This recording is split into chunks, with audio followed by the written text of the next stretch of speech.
Sa Senado'y kailangan lider na maasahan.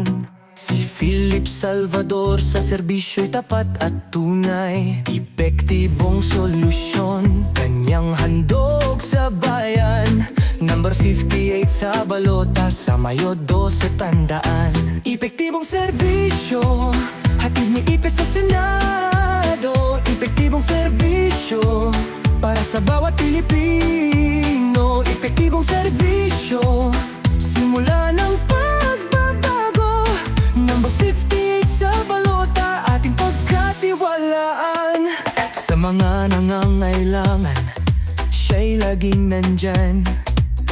Tinig ng bayan, kanyang pinakikinggan. Epektibong aksyon para sa ating kinabukasan. Si Ipe Salvador ang tamang kasagutan. Epektibong serbisyo, hatid ni Ipe sa Senado. Epektibong serbisyo, para sa bawat Pilipino. Epektibong serbisyo, simula ng pagbabago. Number 58 sa balota, ating pagkatiwalaan.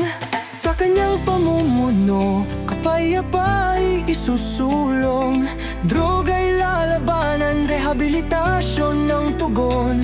Epektibong programa para sa ating progreso. Si Ipe Salvador ang ating senyal.